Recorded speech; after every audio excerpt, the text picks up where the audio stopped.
The Andy Pollin Show.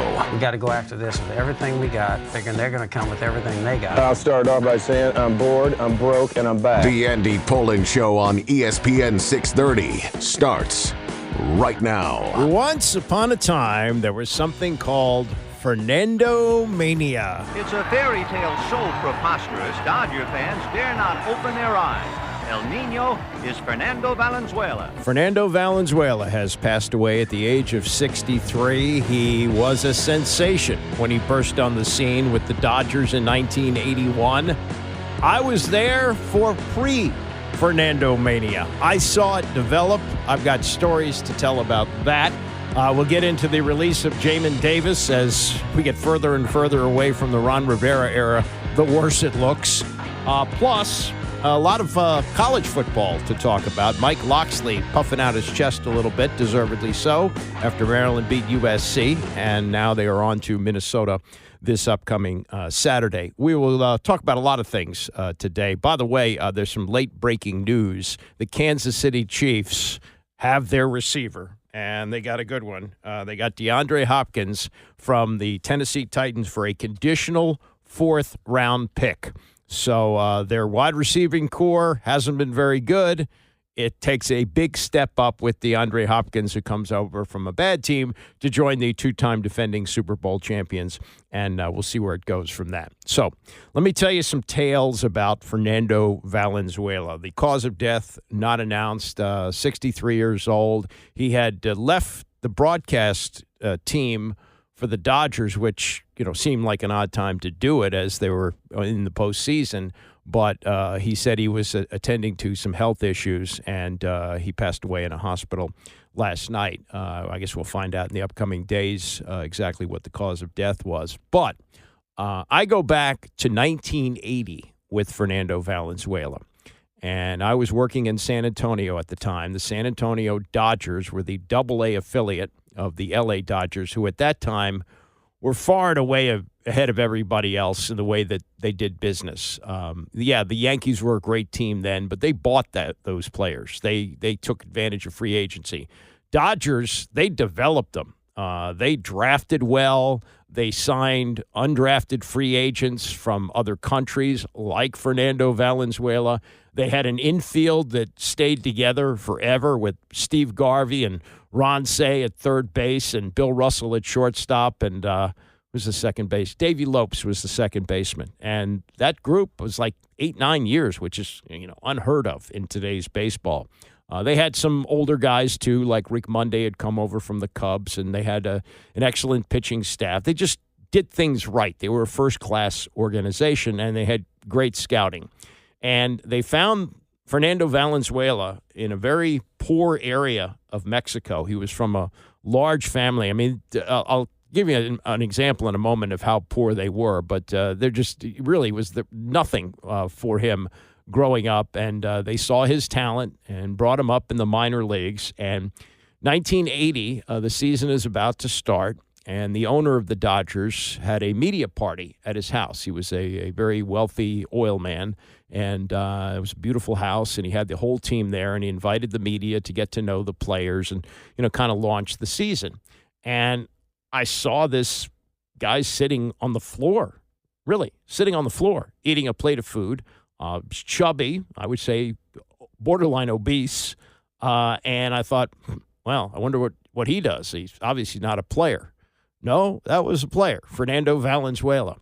And he, because he didn't speak any English, they had to make sure that they had somebody to look out for him. And there was a wealthy lawyer in town named Mayo Galindo. And Mayo took Fernando into his house, and he said, I'll put him up for the season. Now, I guess some of the other players had arrangements like that. Nobody made any money in the minors in those days, so guys were like tripling up in one-bedroom apartments and things like that. Fortunately, the cost of living in San Antonio was pretty low, but they were looking out for Fernando, so they asked Mayo if he would take him in, and he said sure. Mayo spoke fluent Spanish, and he gave Fernando a guest room to sleep in.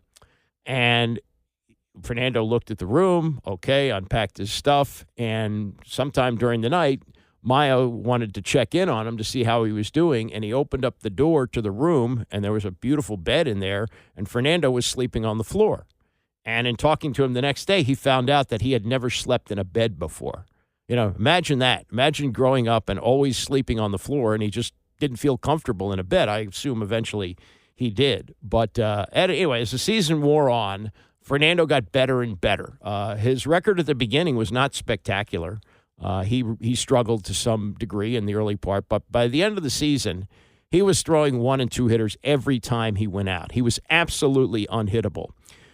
So it comes to the end of the 1980 season, and the Dodgers are in this tight race with the Houston Astros for the National League West title. In those days, there was no wild card team, so you either won the division or your season was over, and it was neck and neck down the stretch.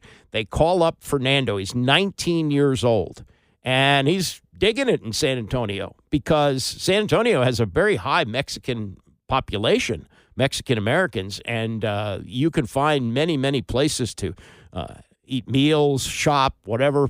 People speak Spanish. He had no issue with the language barrier there. He spoke Spanish, and so did many of the people there. So he loved living in San Antonio, and compared to how he had been living dirt poor in Mexico, this was luxury. He didn't want to leave. And the Dodgers called him up because he was so good. He bypassed AAA, and they wanted to bring him right up to the big club. And he didn't want to go. He was very happy. And the only way that they were really able to talk him into it was by telling him, hey, Fernando, you'll get double the meal money, the per diem, once you go up to the Dodgers. So, okay, he went. And he went as a reliever and darn near pitched them to the division title. It came down to a big series at the end of the year, which Houston won and advanced to take on the Phillies in the National League Championship Series. No playoffs then, just a championship series. And he pitched in 2 games, won both of them in relief, did not start either one.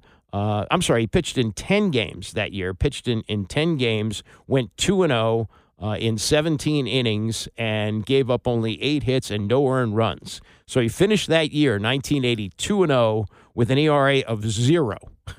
Okay? So the 1981 season starts, and yes, he had looked very good at the end of the year, but nobody really, hyped him that much in the offseason. Like, okay, this kid came up, he looked really good, but, nobody figured that he was going to be the sensation that he was going to become.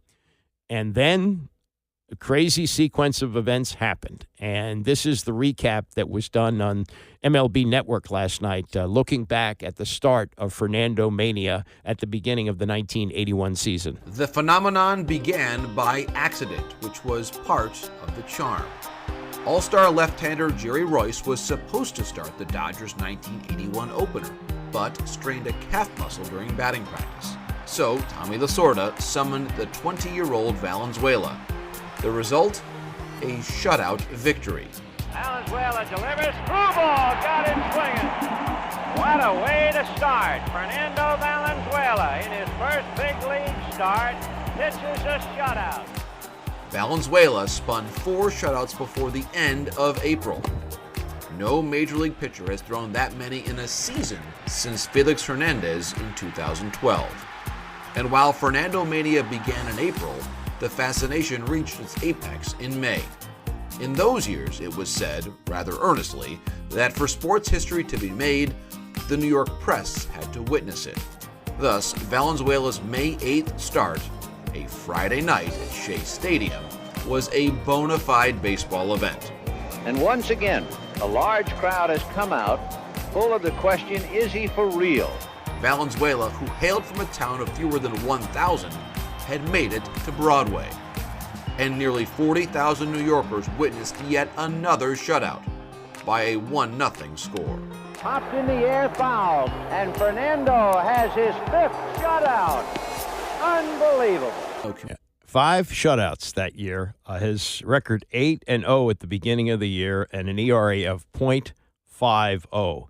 He would finish the 1981 season, and I'll get to the oddness of finishing that season, but he wound up 13-7 with an ERA of 2.48. He led baseball in innings pitched, 192. He still started 25 games that season, struck out 180, which also led the majors, and he won both Rookie of the Year and the Cy Young Award. And, to explain what happened, you probably have to have some recollection of it, but that 1981 season was the strike that knocked out, I believe, 8 weeks. They went out on Memorial Day and didn't come back until August. And so to have made 25 starts, which is a full season now, if a guy makes 30 starts, that's a full year. So in a year that was cut short in the middle because of the strike, he still did all that. And, he did cool off a little bit, losing 7 games, but an outstanding ERA of 2.48. So he goes from pitching in the minor leagues in 1980 for most of the year to winning Rookie of the Year, Cy Young, and helping to pitch the Dodgers to the World Series championship, ironically, over the Yankees, who they're about to play again for the first time in the World Series since that happened. Now, his numbers remained solid, sometimes terrific over the following years, but didn't quite have the Fernando mania that he had in 1981. And if you recall, you got a short season, so it's a little bit different. You're not really looking at a full year's worth of work. You don't really know how it's going to go. And he had numbers like 1982, he was 19-13. He was 15-10 in 83, 12-17 in 84. He had a big year in 86. He was 21-11. He had 20 complete games. Imagine that, 20 complete games in a season that year. He did not win the Cy Young that year.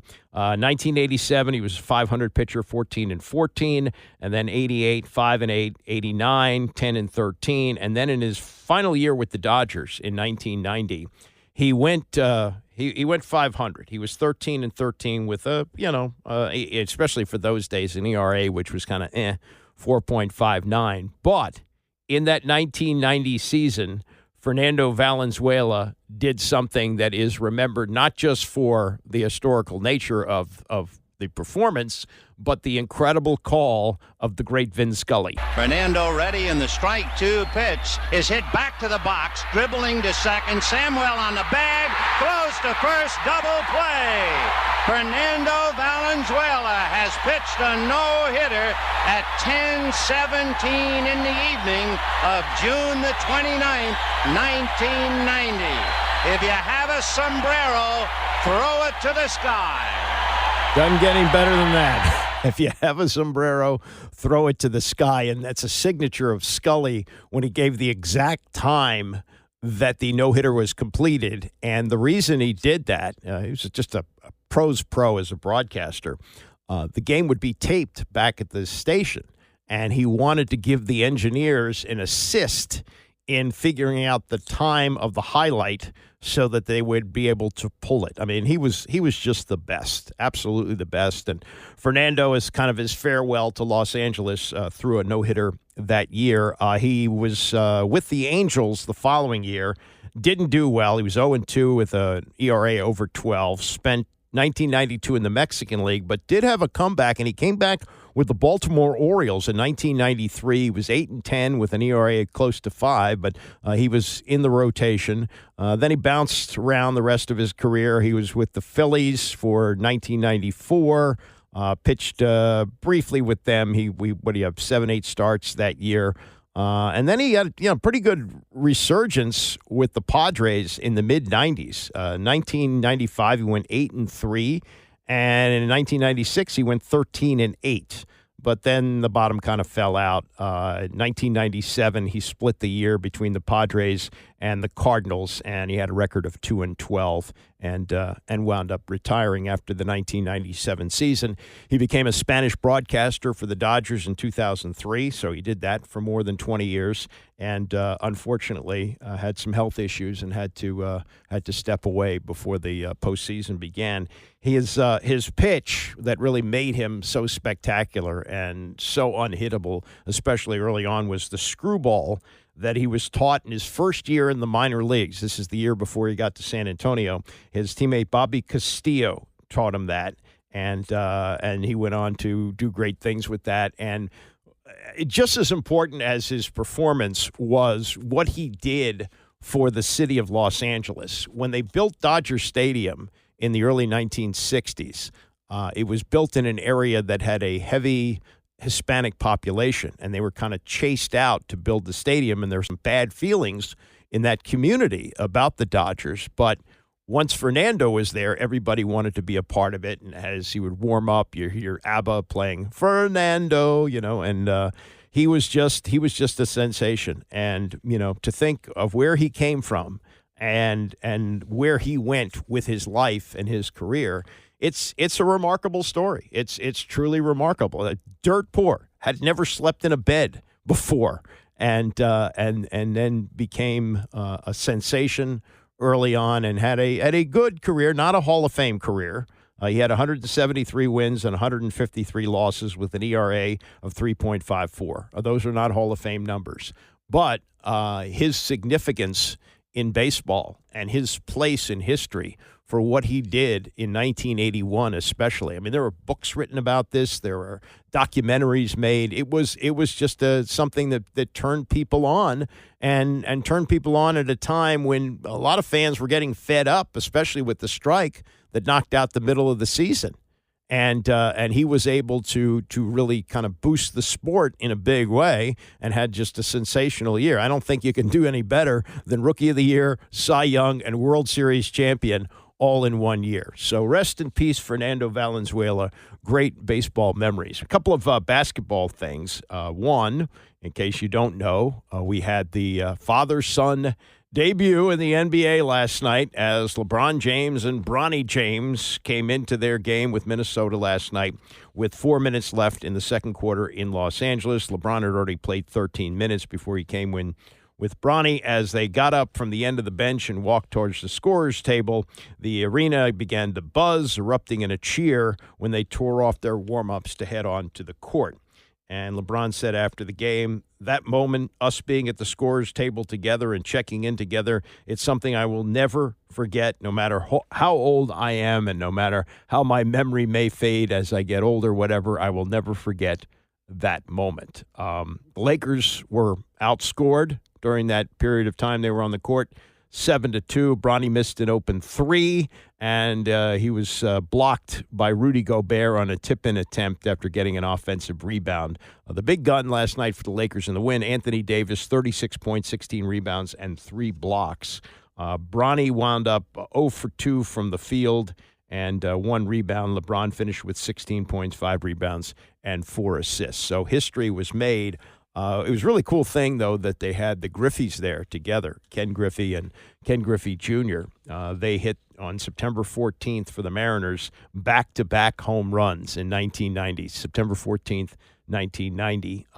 As far as other father-son duos, Gordie Howe actually played with his 2 sons, Mark and Marty, with the Hartford Whalers in 1980. That was the first time that had ever happened in sports. Tim Raines and Tim Raines Jr. took the field together for the Orioles October 4th of 2001. But now, I guess, like the Howes, I guess they played together for a full season. We'll see how much Bronny plays. Most of what you hear is it would make a lot of sense if he spent time in the G League. He's just not ready. And whether he's ever going to be ready, we don't know. But whatever LeBron wants, LeBron gets, and LeBron started talking about this 2 or 3 years ago that he wanted to play with Bronny, and he made it happen. And Bronny goes in the second round of the draft, and he's not as big, he's not as strong, obviously, and whether he will ultimately reach the level of a real bona fide NBA player or just there because of nepotism, we'll find out a lot more by the end of the season. But that's out of the way. I thought it would get a bigger hoo-ha than it did. It got some attention, but it's not like leading SportsCenter or anything like that. And then the Wizards are going to open up the season at home tomorrow. They're going to open up against the Boston Celtics, who opened last night beating the Knicks 132-109. I watched some of this on TNT, and the TNT crew did their show outside the arena.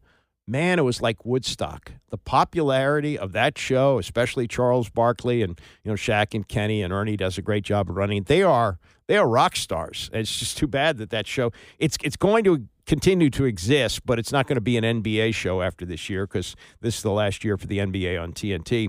And before the game, they carried some of this ceremony.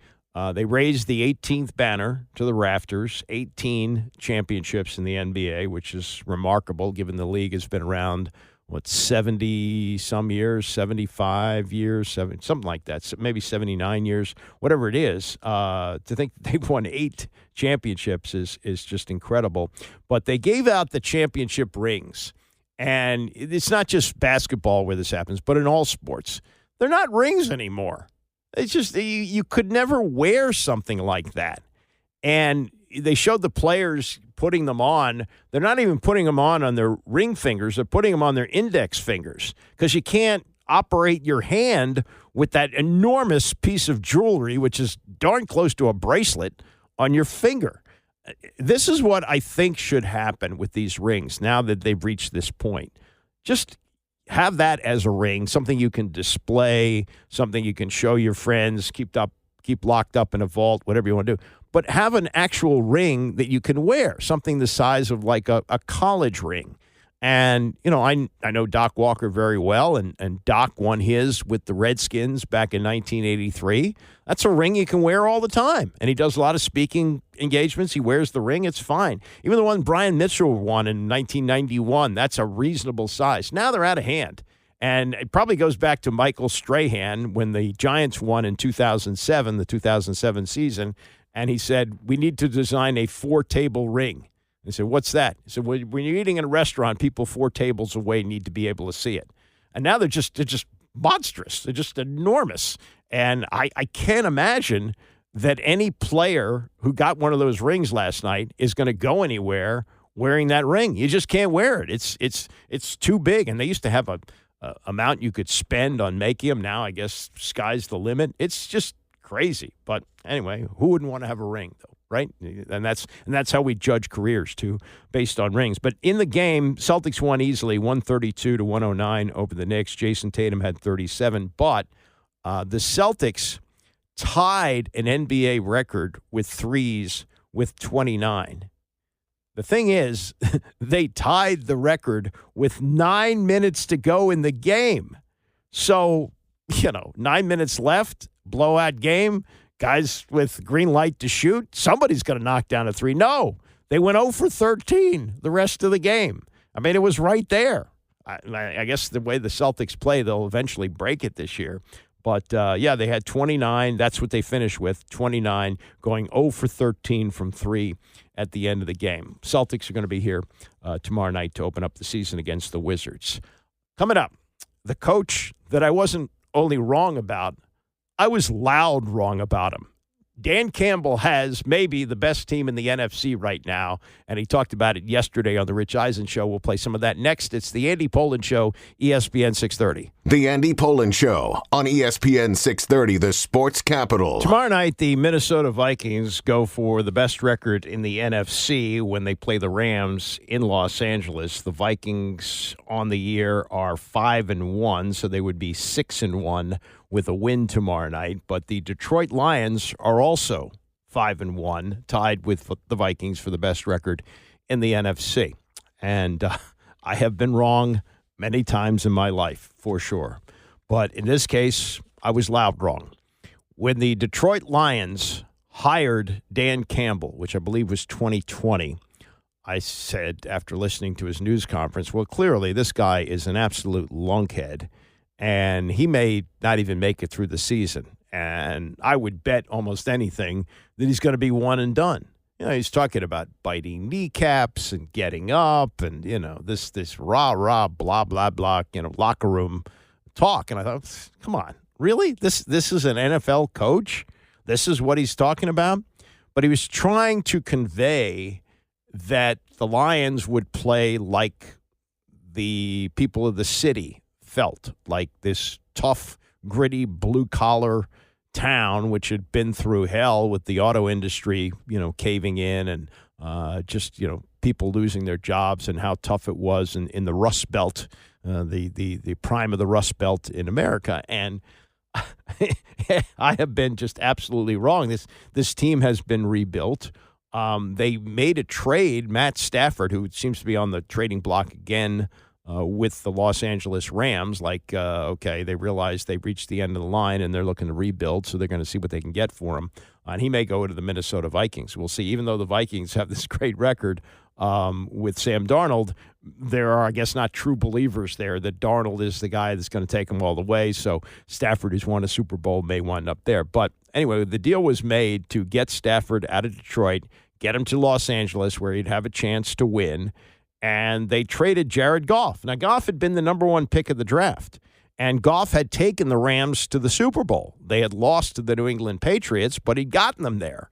And it looked like Sean McVay had given up on him. And it looked like one of those first-round pick quarterbacks who was going to be out of the league soon. He still had a lot left on his contract, a lot of money. So the deal in making the trade was, okay, we're going to give you a lot of draft picks here and other things, but you're going to have to take on this salary and kind of run it out. Like, okay, well, we're going to stink anyway, so let's just have Jared Goff play.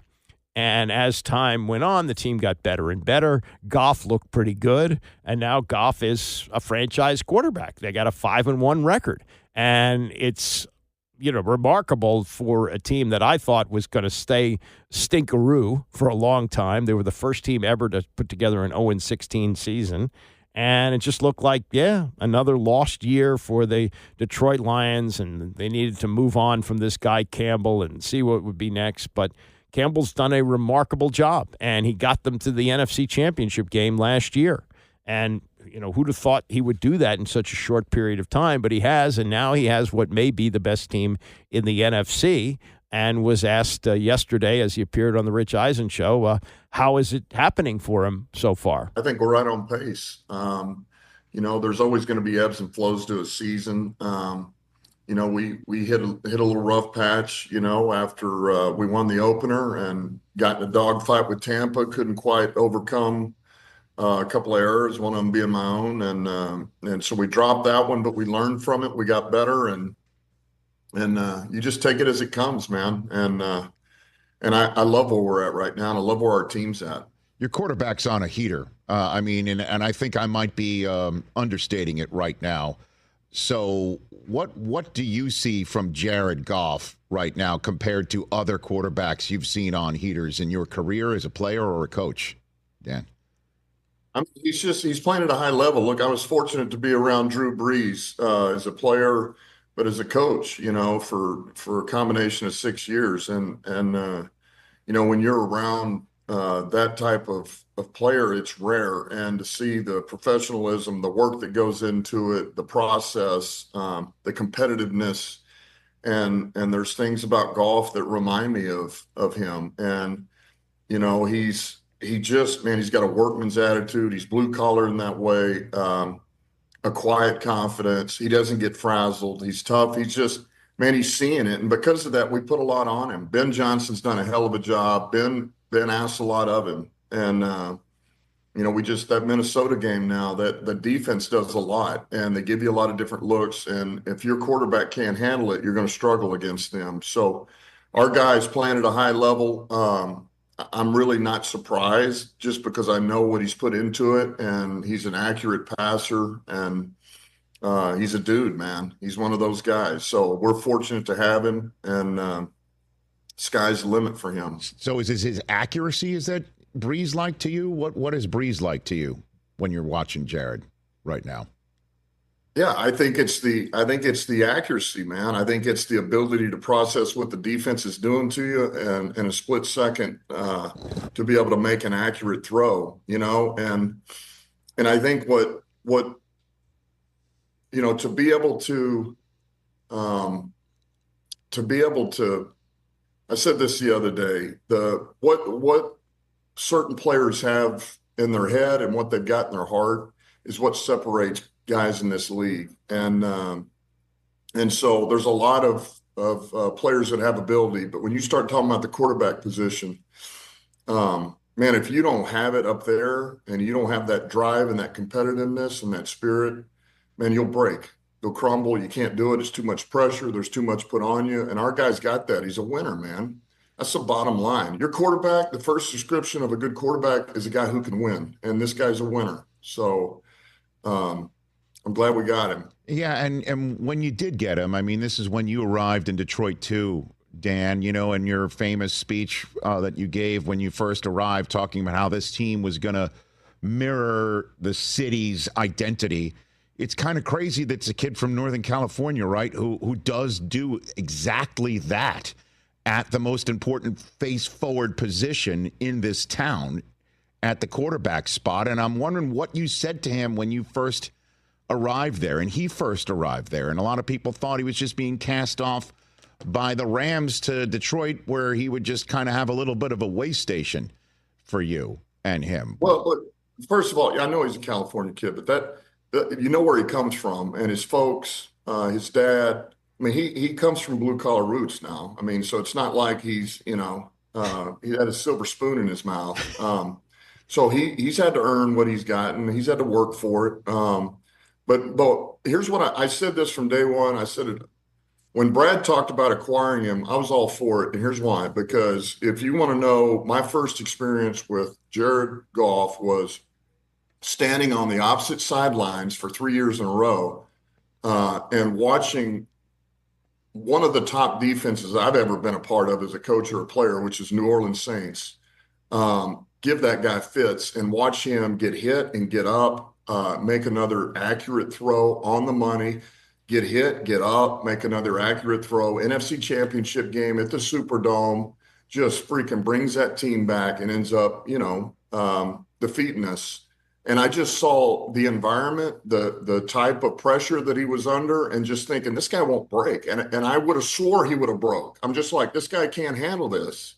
And I don't know many quarterbacks that could. And it was impressive, man. And that's the type of thing that sticks in your memory. And you don't forget those moments. And you're like, I don't know this guy, but I know enough sitting here watching on the sideline that this guy has found a way to win, and he just won't give up, and he just keeps coming back for more. And there's a quiet competitiveness about him that man, you want that type of guy on your team. So you're saying if he's a wine drinker, he drinks it straight from the bottle? Is that what you're saying, Coach? Oh, I'm sure he has at one point in his life. When did you do that? I heard this whole exchange yesterday. I'm just throwing stuff out. I mean, it's happened before. I wouldn't say that's something I major in. But red or white? Was it a red or a white that you drank? It was red. Okay. It was red. That's a good one. Yeah, I would go with red as well. In case you're not familiar with that, Chris Christie, the former governor of New Jersey, who's a Cowboy fan. He's like a Roger Staubach guy. Look, Roger Staubach is admirable, but if you're in Giants country, the New York Giants, you're a Cowboys fan. Okay, whatever. And he said what the Lions did in running up the score against the Cowboys a couple of weeks ago, where they kept throwing passes to offensive linemen that they wanted to get an offensive lineman in the end zone. He called it classless. And so Campbell had a great response to that. He says, I've been called that before when I drank wine from the bottle. So that's what that was all about. But again, dead wrong about him. Done a terrific job with a team that, was nowhere. Until last year, they had won one playoff game since 1957 when they won the championship, and that was the playoff game that put them in the NFC Championship here against the Redskins in 1992, and they got their doors blown off. I mean, it was not a competitive game. And he's now got a team that could get to the Super Bowl this year for the first time. Lions have never been there. Another NFL note here. The Cleveland Browns are going to start Jameis Winston this week against the Ravens. I mean, I think they're 9.5-point underdogs in this, so it doesn't really matter who they're playing at quarterback. But you know that they've lost Deshaun Watson for the year with an Achilles tear. And then the backup, Dorian Thompson-Robinson, was also hurt in last week's game as well. But I wondered about this, and this was the Cincinnati game. Did Cleveland go into this game not wanting to have Jameis Winston as the backup because the fans have been clamoring to have him because Watson was so terrible? And did they feel like this would put too much pressure on Watson having Winston as the backup? That's why they went with Dorian Thompson-Robinson. Now it's kind of moot because Robinson got hurt. But I wonder that even if Robinson had stayed healthy, would they go with Jameis Winston now where he is probably going to be their quarterback for the rest of the year if he doesn't get hurt. Would they do that now anyway? It's he's had spurts. He was once the number one pick of the draft, Heisman Trophy winner, national champion, Florida State, and was actually named to the Pro Bowl as a rookie. Threw for over 4,000 yards with the Buccaneers, and they had a winning record the following year. He's had some spurts there.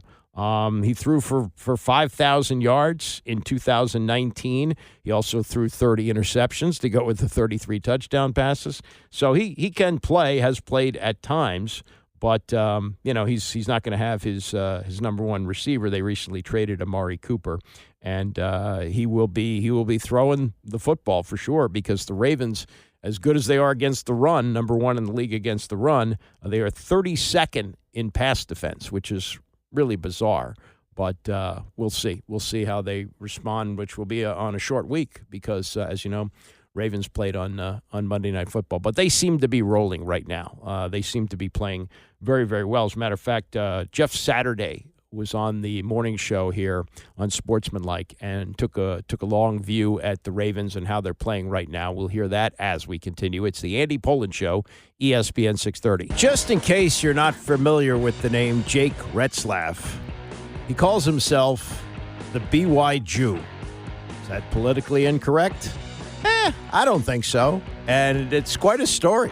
A Jewish quarterback at BYU, an undefeated team, a 7-0 team. It's a really cool story. He was on the Rich Eisen show yesterday. Rich Eisen, Jewish. So it's an interesting conversation, and we'll play some of that coming up in a little bit. The Ron Rivera era in the rearview mirror just gets worse and worse and worse. We'll go through the sickening numbers on his 4 drafts in just a moment, but I'm about to play the pause that is the clip and save. And among the many things that will be remembered from this transition of Dan Snyder from an absolute disgrace of an organization to one of the best run organizations, certainly in town, maybe around the NFL. I mean, it's remarkable how things have turned around. Yeah, the stadium still sucks, and they got to find a way to build a new one either. And I think it's looking more and more, this is just my feeling, hope it doesn't work this way, but it's looking more and more like it's going to be built in Landover. They own the land, and just the obstacles that are in place for D.C. may be too high at this point. But they'll have a good place to play, whether it's going to be in Landover, whether it's going to be in D.C. It'll be a respectable stadium, not the mess that is in Landover right now. But this is something that I think we should all remember, because I think it's very significant when you look at what has happened since January. And that was when they introduced Adam Peters as the new general manager of the team. If you recall, Dan Quinn was hired by Adam Quinn. So really the first hire that the new owners made, and they were on the job as owners for a year, but couldn't really do anything because kind of assess how much of a mess it was. But the Josh Harris group with Mitch Rales and Magic Johnson and others, they made Adam Peters, who had been very, very successful in a secondary role with the Patriots and the San Francisco 49ers, their general manager. And the most memorable thing that came from his opening news conference was a question from David Aldridge of The Athletic, which was followed by a pause that can't be remembered well enough. This was back in January, the introductory news conference for Adam Peters as GM of the Commanders. I wonder what you think of the current roster. I believe that there's a few cornerstone pieces in this roster. I believe we have a lot of work to do, and that's just evaluating everybody. And that's going to start with the coaches. When the coaches come in, we hire a head coach. We sit down together with the personnel department, and we sit down and evaluate everything and figure out where we need to be. So that's an ongoing process. I've started a little bit, but we have a lot of work to do, David. That, kids, was a 3.5-second pause when asked about the current roster, which he has completely overhauled. More than half the team has changed from last year. And yesterday, with the release of Jamin Davis, who was a first-round pick in 2021, after they'd taken Chase Young in 2020, there was hope there that he'd had a good second half of his rookie year, was named Defensive Rookie of the Year, and then, spent the offseason making money and appearing on television shows like The Family Feud, missed all the offseason workouts, came in, talked about breaking the sack record with Montez Sweat. They weren't very good. He got hurt. He missed the rest of that season, most of the next, and then last year was shipped off to San Francisco and now is with his third team in 2 years. So Jamin Davis comes in 2021. This should have been a red flag at Kentucky. He didn't become a starter until his senior year. This is not Alabama. This is not Georgia. This is Kentucky. And at Kentucky, he kind of rode the bench until he was a senior, got to start. They made him a first-round pick, number 19 overall, and they wanted to make him a middle linebacker. Couldn't play well there. So they moved him to outside linebacker. Wasn't very good there. Had some off-the-field issues, including getting picked up for a speeding violation. And then this year they said, well, let's try and make him into a defensive end. And he had a couple of healthy scratches, which is never a good sign for a first-round pick. And finally they looked at it and said, let's just get rid of him. So yesterday he was released. So Nicky Jabala has the ugly numbers on this. Only 12 of the Commanders' 43 draft picks, that's 28% from 2019 to 2023, are still on the active roster. Only the last 4 drafts were the Rivera responsibility, but if you want to go back to the last year of Jay Gruden in 2019, now some of that wasn't his fault. Dwayne Haskins was not a quarterback that he wanted. He did not want them to draft Dwayne Haskins in the 5th round, but the owner's son had gone to school with him at Bullis, and he said, oh, no, we got to have him. It'll create excitement because he's a local guy. And it's a very tragic story. He wasn't ready to play. Rivera came in 2020. I guess part of taking the job was promising Snyder that he'd see what he had with Haskins. He started in the first 4 games, then moved him to third string, had to cut him before the end of the year. And very tragically, he spent a year with the Steelers and then died in an accident a year later. But here are the 12 players, the dirty dozen left from the 43 draft picks of 2019 to 2023. This is usually how you build the core of your roster over 5 drafts. You're going to have some misses for sure, but you're not going to bet less than 300 on picks. That's okay. 280 is a pretty good average in baseball. It's not a good average in drafts. And here are the players who remain. Couple of hits here. Terry McLaurin was a hit, obviously, in the 3rd round. Sam Cosmi, 2nd round in 2021. He's gotten a contract extension. He's been very good. Benjamin St. Juste has been a serviceable corner in the 3rd round. De'Ami Brown has had his moments at wide receiver, I think drafted a little high in the 3rd round there. John Bates has become a decent tight end taken in 2021. Derek Forrest is a safety, 5th round pick in 2021, still on the roster. That tells you there's value there. 5th round pick, still with the team 4 years later.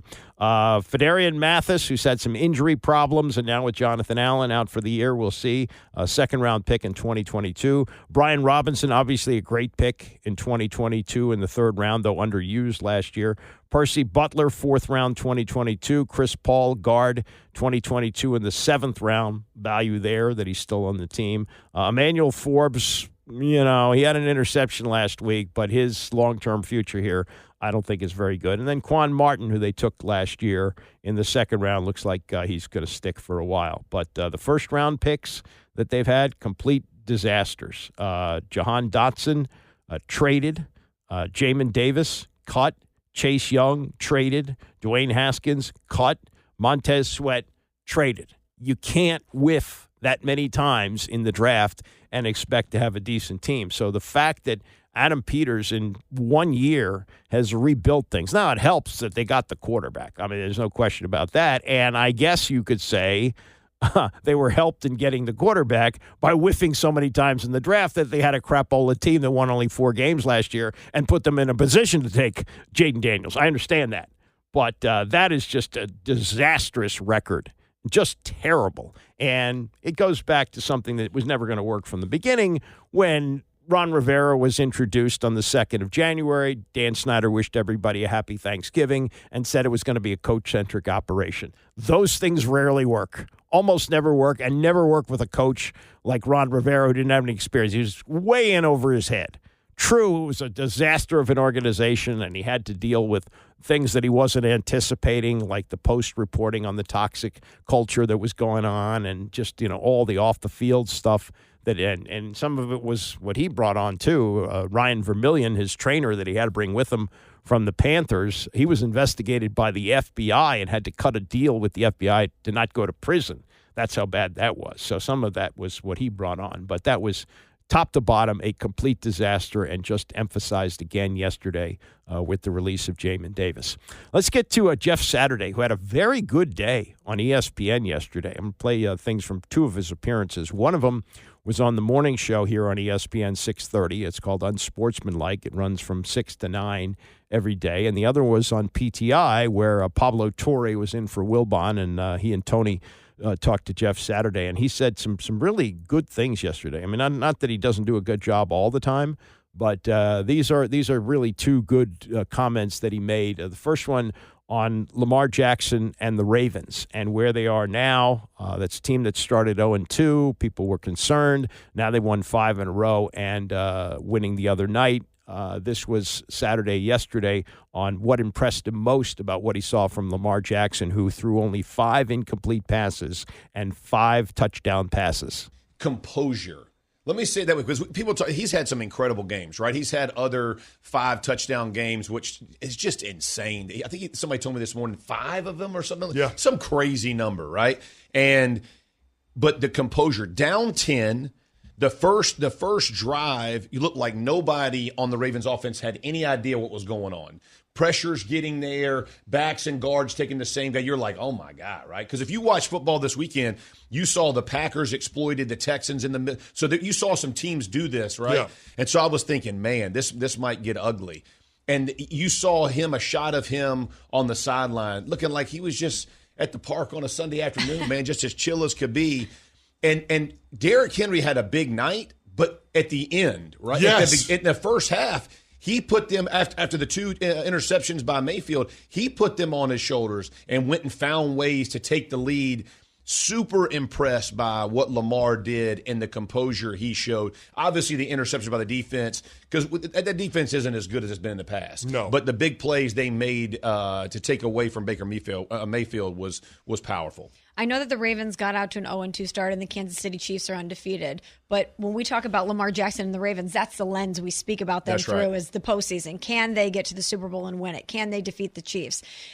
As you look at those two teams right now, do you think the Ravens are capable of taking down the Chiefs and getting to the Super Bowl? I do think they are capable. But I will say this, until they do it, if they played tomorrow, I would pick the Chiefs. And people would be like, man, you're just because the Chiefs defense, what they can present, and Patrick Mahomes, for whatever reason, finds ways. I will say, I want to hold back a look. I think the Chiefs have got to go get somebody, whether it's a Mike Williams, maybe Deontay Johnson. I don't know, but Mike Williams would be the guy I would target if I'm the Chiefs. Go get him. They have to go get somebody, because at some point, it doesn't matter how good you are.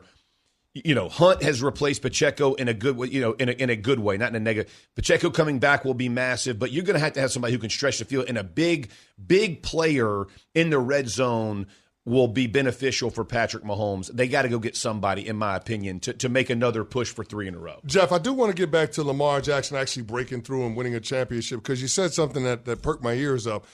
This is starting to feel, for Lamar and the Baltimore Ravens, a lot like what happened with you guys in the Indianapolis Colts with Peyton Manning's. A lot of MVPs, a lot of individual accolades, but not having a postseason success because you couldn't break through against Tom Brady and the New England Patriots. I'm just curious, from your perspective, what was that thing that got you over the hump? What was that thing where your team, actually figured it out and got to that point where you could win a Super Bowl? Man. So I can't remember. It was we opened the season up with them in New England, and I think we ran the ball 40-some-odd times. We lost. I think Edge fumbled the ball on the 2-yard line. I remember that, we lost, but we're going in to score. Edge fumbles, and we lost to them then. But we all got on the plane, and we're the better team. No more, because we didn't always feel like that, right? Like I felt like New England had a great script against us defensively. Their defense, they were littered with Hall of Famers, in my opinion,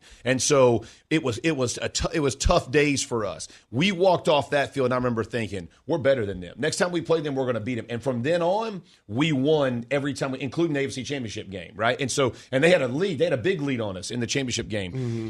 That, to me, was similar to the Ravens season opener. When they lose to the Chiefs, but it's by 6 inches, right? It's the foot's not inbounds, it's out of bounds. And now they're even better. That was week one, and that's what we felt like. We felt like that's they forgot to give the ball to Derrick Henry after the first drive in week one. Right. Yeah. Everybody's trying to figure it out, right? And now you're watching, and here's the other thing that I see from Lamar that I have not seen in the past. It doesn't have to be Zay Flowers. Bateman last night. Likely. Andrews is back in the fold. It doesn't have to be. Hill can come in. It's the plethora of dudes around him that Lamar is comfortable with and finds no matter what. That's the difference. Same for us. It didn't matter if it was Dallas Clark, Marvin Harrison, Reggie Wayne, right? Brandon Stokes, whoever it had to be that week, we were all comfortable. And now you got Joseph Adai, Dominic Rhodes back in the back. So we felt comfortable. We had a good 7 guys. That's how the Ravens, for me, feel that had not felt like that in the past. It feels like Lamar sees them all, and that's a big shift in mindset. Yeah, and remember when the Patriots won their last Super Bowl with Brady, I think they opened the season against the Chiefs and lost too. So, and they wound up beating the Chiefs in Arrowhead to get to that Super Bowl. So that's crazy. So that could happen as well. By the way, there's an update on that if you haven't figured it out. With Saturday saying the Chiefs have to get a wide receiver. They got one today. DeAndre Hopkins traded from Tennessee for a conditional 4th rounder. So the Chiefs got their big-time receiver, and when you hook up with Patrick Mahomes, that's usually really good for your career, as it will be for DeAndre Hopkins, who's had some big years in the past, both with Arizona and Houston, and now he gets to move on to the 2-time defending champs. The second appearance of the day that was outstanding from Jeff Saturday was when he was on PTI later on, and Pablo Torre was in for Michael Wilbon, and they were talking about Tua Tagovailoa, who looks like he's going to play this week. I mean, remarkable. Suffered his 3rd concussion, and people said, get out, get out, get out. And he's saying, I appreciate your concern, but I'm not going to retire. And Pablo, in talking to Jeff Saturday last night, opened the discussion of Tua with a quote from Tua's news conference. I love this game, and I love it to the death of me, end quote. Now, you have coached, of course, yourself. How would you feel about putting Tua back out there? Well, he's going to play because he's passed. He's passed all the neurologists, all the doctors. They've all, so from a coaching perspective, there's not, even if you didn't necessarily support it or love it, he's going to play because that's their job, and your job is to coach the ones that are there. I think from a personal perspective, I understand what Tua is saying, right? It would be disingenuous for me to get on here and act like we didn't all put ourselves at significant risk. And I understand people have seen Tua, right, the fencing posture and all the things that have happened to it that are super scary. And we all watch it, and it bothers us. But from an offensive lineman and one who, as far as the CBA has gone, has fought for player health and safety, those O-linemen, D-linemen, linebackers, and running backs, we face that at a significant higher level than most quarterbacks. And so I see guys and what that happens to them post-game, and it can be tough. But Tua uses the odds, right? You heard him say, right after that quote, he talked about the odds. As NFL football players, Pablo, we're told our whole life how many odds we beat. We beat the 1 in 5 million to get to here, and 1 to whatever million to be one of the best 32 quarterbacks to play the game. All of those odds that you've heard, you've always been on the upper end of those. And so to think that at the end of this, I could be the one guy who beats what we think could potentially happen, I probably will be that guy as well. So I know that's not a great answer. That's the reality. The reality is players think of it in those terms, and it's hard. It's hard to watch, and I think it makes us feel a certain way as people to watch him go play. But the reality is it's his decision, and this is something he wants to do, and we'll continue to watch. Yeah, that's a very important way to put it, the way Saturday did. He had a brief run as a coach, kind of nuts that he came in as an interim coach with the Colts a couple of years ago. I don't think he'll coach again, back on TV and very good. But what he said was about coaching is it's the coach's job to coach the ones that are there. And even if Mike McDaniel, the coach of the Dolphins, felt like, oh, boy, this is really dangerous putting him out there. If he has another concussion, oh, my God, that's not his job. And he's the franchise quarterback. He's being paid like that, and the doctors have cleared him. So if he went to ownership, let's say McDaniel went to ownership, Stephen Ross, I think, is the owner there, and he said, oh, man, I can't in good conscience play him. I'm not going to play him. Well, Ross would say, that's your job. The doctors, they're the ones that have the say on this, and the doctors say he's safe to play. He's decided that he wants to play. You play him. That's the way it goes. Now, maybe, he could take such a stand that, if you are forcing me to play somebody who I think is going to put himself in harm's way, I'm going to leave. Okay, well, go ahead. You won't get your money. So I think that's how you have to look at it. It's in a way, it's division of church and state, if you want to put it kind of that way. Like, yeah, that's Mike McDaniel's job, is to play the ones that are there. And if he's cleared, he's going to start Sunday against the Arizona Cardinals. That's just the way things work. So I thought that was very well put by Jeff Saturday. Coming up, he's the quarterback that they call, or he calls himself this as well, the BYJew. It's the Andy Pollin Show, ESPN 630. The Andy Pollin Show on ESPN 630, the sports capital. This is almost like a 30 for 30. What if I were to tell you that the Mormon school in the United States of America has a Jewish quarterback? That's true. And his name is Jake Retzlaff. And not only is he the quarterback at BYU is undefeated with Jake Retzlaff at quarterback. They're 7-0, and they're playing UCF this weekend. They're favorites. UCF has a losing record at 3-4. His numbers are not overwhelming. 59% completion percentage. He's thrown for 1,600 yards, 16 touchdowns, and 7 interceptions, but they win every game that they play. And last month they played a ranked K-State team, and they blew them out 38-9. Last Friday night, they beat Oklahoma State. So they're a good team. He's a good quarterback, but he's a Jewish quarterback playing at BYU.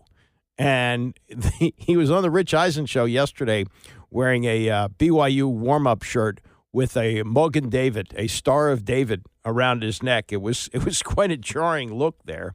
And, most people would say, what's a nice Jewish boy like you doing in Provo, Utah, quarterbacking BYU? How did this happen? Retzlaff explaining that yesterday to Rich Eisen. I had a crazy route when it came to recruiting and stuff like that. At high school was COVID, shut down all the recruiting. So I went junior college, ended up playing at 2 different junior colleges. And then it was after my second season, BYU offered, and it just looked too good to be true. It was Jaron Hall's getting drafted. Zach Wilson got drafted a couple years before. Yeah. So it was a spot to be a quarterback. And so it looked really, really appealing to a guy like me in junior college coming out and trying to compete at a high level. And the move to the Big 12 was also a huge deal. Sure. And so was it you or Coach that brought up religion in this conversation? Did you say, hey, you realize I'm not Mormon, I'm Jewish? Did that ever come up in this conversation, Jake? Yeah, it's something that in recruiting, coaches know. Like, they know that's part of this university. And so it's something that's mentioned. And what's cool is, like, my quarterback coach, who's an analyst here, Matt Mitchell, he's not a member of the church either. He's Christian. And so it was easy for him to talk to me about being of different faith. But at the same time, Christianity and being part of the church here is not too far off. There's definitely some big differences. But definitely being Jewish is a big difference than everybody else. That's part of the reason why I wanted to, zoom in and have this conversation with you, Jake, because, again, football is football, right? And that's the beautiful part about this is there's a locker room that, it's about teamwork, and it's about teammates, and it's about finding commonality rather than anything else. And that's one of the many things I love about football. But this is definitely something unique, and I'm wondering how that hit you when you first got to Brigham Young and started meeting your teammates. Yeah, when it came to the decision making of why BYU and breaking down BYU, the religion was something that definitely had to be talked about, and it was something that we didn't exactly see as a huge negative because one thing's for certain is I'll be able to keep the main thing here at BYU. I'll be able to take care of business on the field and in the classroom, get a degree without so many distractions. That's what's awesome about BYU is limited distractions. We're all about football. We're keeping the main thing. And that's honestly one thing that makes us so good on the field. It's a competitive advantage to have such limited distractions and stuff like that here. So, yeah, I mean, it's different though. I mean, first coming here, you get a lot of questions, but it's also fun to ask those same questions back and get to learn a lot about the Church of Jesus Christ of Latter-day Saints here, more known as the Mormons. And it's a good time being here because everybody's super positive. When you're at a place like this that's so centered around faith, it was so easy for me to kind of grow in my faith. And so I got to become, more faithful in my religion and being Jewish, being here. It was easier for me to do that. Well, and obviously, again, you're wearing the Star of David prominently, as you do always. You're not just doing it just for this interview. And plus, you guys, your teammates talk openly about it. Is it true your nickname is BYJew, Jake? Is that true? Is that really 100%. BYJew, that's me. Came up with it. I forget when exactly I came up with it. T-shirts. So there's T-shirts and everything being made up right now? Yeah, T-shirts, everything being made up. Getting just leaning on it. You know what I mean? It's super positive to me, and I think it's just awesome to bring two communities together that honestly don't have much business being together, except for centered around me and football. And so it's a cool deal. I'm super happy with it. I'm super proud of it.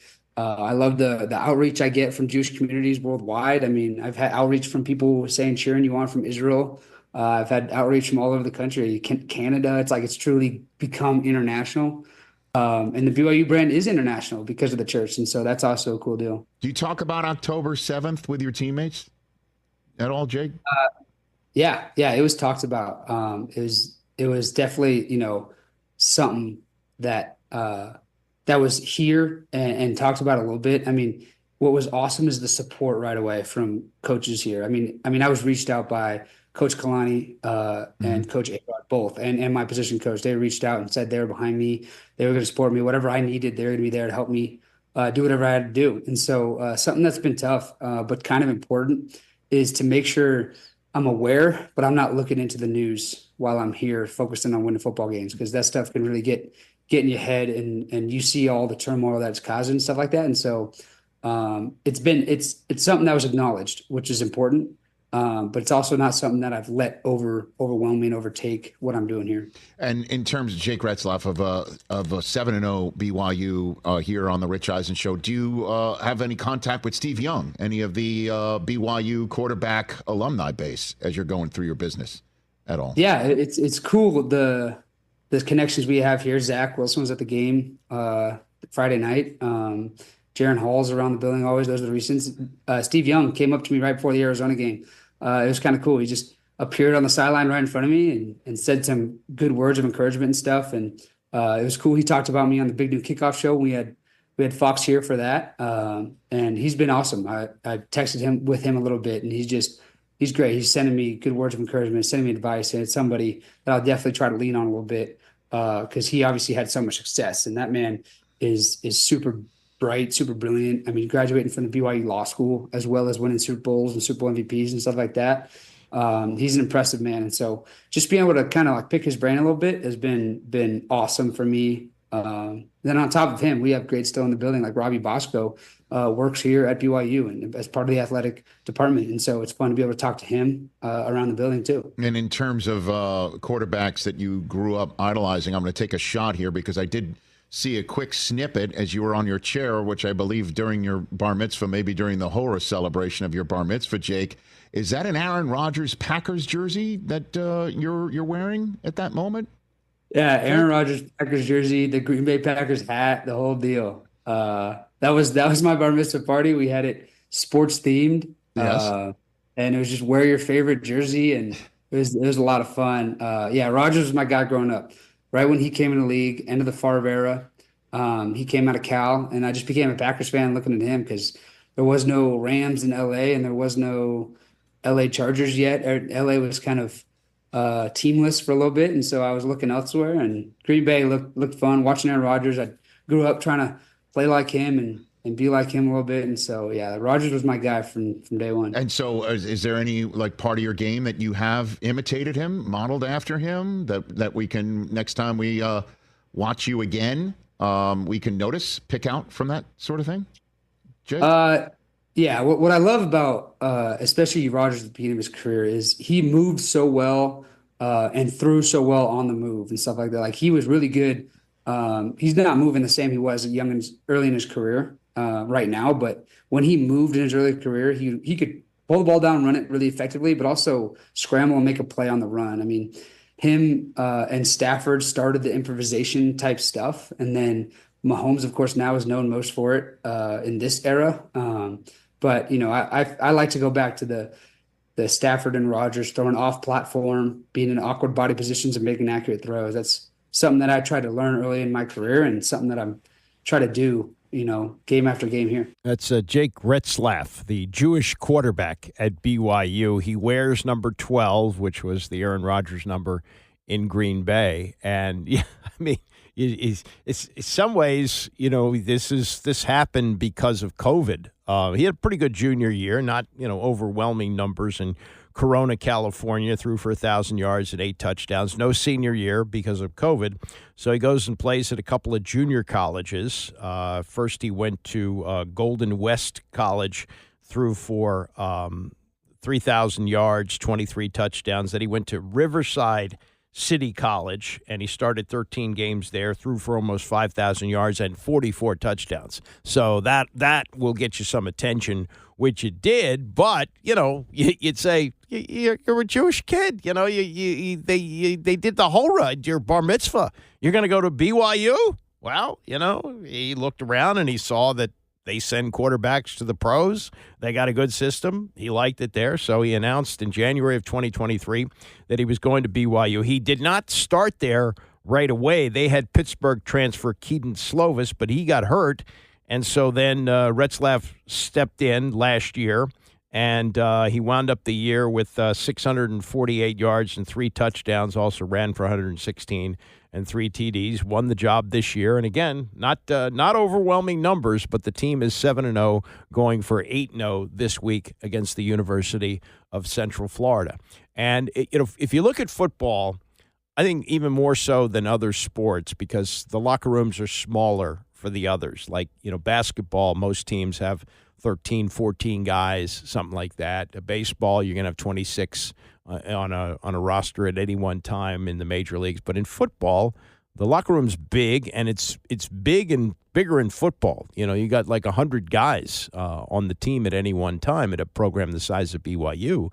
And, you have to put aside your differences, and you have to learn about each other's differences. And I don't think there can be anything more different than a Jewish quarterback playing at BYU. One of the things that they won't deal with him is going on a Mormon mission. He's 22 years old. He has another year of eligibility after this, so he's technically a junior. But sometimes these guys, even in between junior and senior year, will take 2 years off to go on a Mormon mission. And that's why you sometimes have these quarterbacks 25, 26 years old. Even basketball players there are older. And you won't have that issue with Jake Retzlaff. Is he an NFL quarterback? I don't know.